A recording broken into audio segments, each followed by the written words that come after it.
जय माता की। आज हम श्रावण मास संपन्न होने के बाद भादो मास के बारे में, उसके व्रत और उनके त्योहारों के बारे में, उनकी कथा कहानियों के बारे में जानेंगे।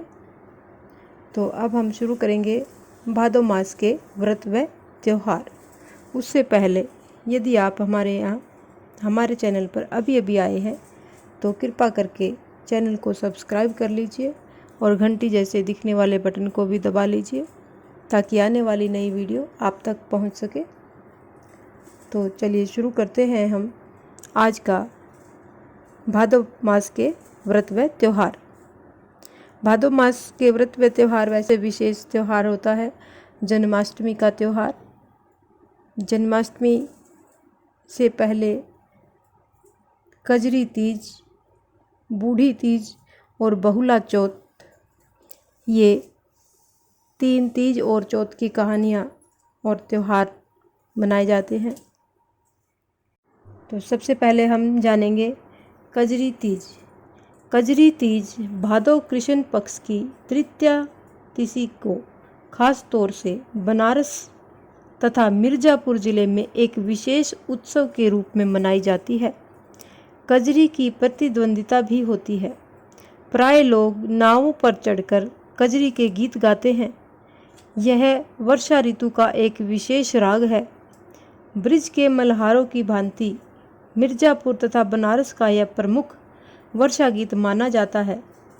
खासतौर से जो ये संगीत घराने हैं उनमें इस त्योहार को विशेष रूप से मनाया जाता है। वैसे यह प्राय समस्त भारत में मनाया जाता है। इस दिन झूला भी पड़ता है और लोग झूला भी झूलते हैं तथा घरों में पूड़ी पकवान आदि बनाया जाता है, यानी खाने पीने के अन्य पकवान बनाए जाते हैं और पूरे त्योहार को हर्षोल्लास के साथ मनाया जाता है। ग्रामीण भाषा में इसे तीजा कहते हैं। हिंडोले यानी झूले, झूले पर मस्ती करती हुई मचलती हुई बहुएं तथा ग्रामीण बालाएं इस विरह गीत यानी कजरी के गीत को गा गा कर एक अपूर्व उत्कंठा मन में भर देती हैं। वर्षा ऋतु में यह गीत पपीहा, बादलों तथा पूर्वा हवाओं को झकझोर से बहुत ही प्रिय लगता है। यानी जब बादल बरसते हैं, बारिश आती है और मोर पपीहे जब बागों में बोलते हैं तो, और पूर्वा यानी पूरब की तरफ से आने वाली जब हवाएं हमारे शरीर पे लगती हैं झूला झूलते हुए, तो एक अलग ही तरह का एहसास आता है और ये हमारे मनों को झकझोर के रख देती हैं और यह बहुत ही प्रिय लगता है। इस प्रकार से यह कजरी तीज का व्रत महोत्सव त्योहार मनाया जाता है। अब हम जानेंगे बूढ़ी तीज। बूढ़ी तीज भी बहुत भादो मास में आती है। भादो मास की यह बदी तीज है। इस दिन व्रत रखकर गायों का पूजन करते हैं। 7 गायों के लिए 7 आटे की लोई बनाकर उन्हें खिलाएं, फिर स्वयं भोजन करें। यदि घर में यदि बहुएं हैं तो चीनी और रुपयों का बायना अपनी सासू जी को पैर छूकर देती है या देना चाहिए। तो इसके आगे अब हम करेंगे बहुला चौथ। बहुला चौथ भादो मास की कृष्ण पक्ष की चौथ को यह व्रत मनाया जाता है। इस व्रत को पुत्रों की रक्षा हेतु माताएं मनाती हैं।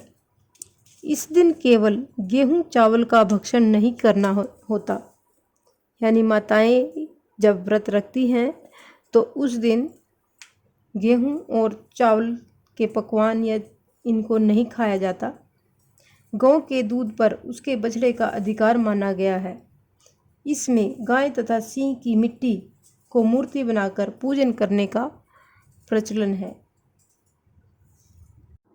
यानी मिट्टी से गाय और सिंह यानी शेर की मूर्तियों को मिट्टी से बनाया जाता है और उनका पूजन किया जाता है। इस प्रकार से ये 2 तीज और एक बहुला चौथ का व्रत व त्योहार भादो मास में भादो मास की कृष्ण पक्ष की तीज और चतुर्थी तिथि को मनाया जाता है।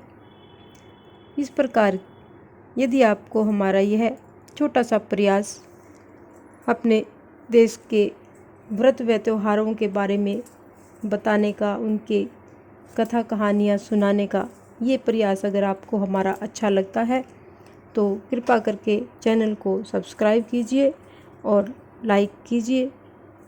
इस प्रकार की अन्य और भी रोचक धार्मिक कथाओं को सुनने के लिए हमारे चैनल को लगातार सब्सक्राइब करते रहिए।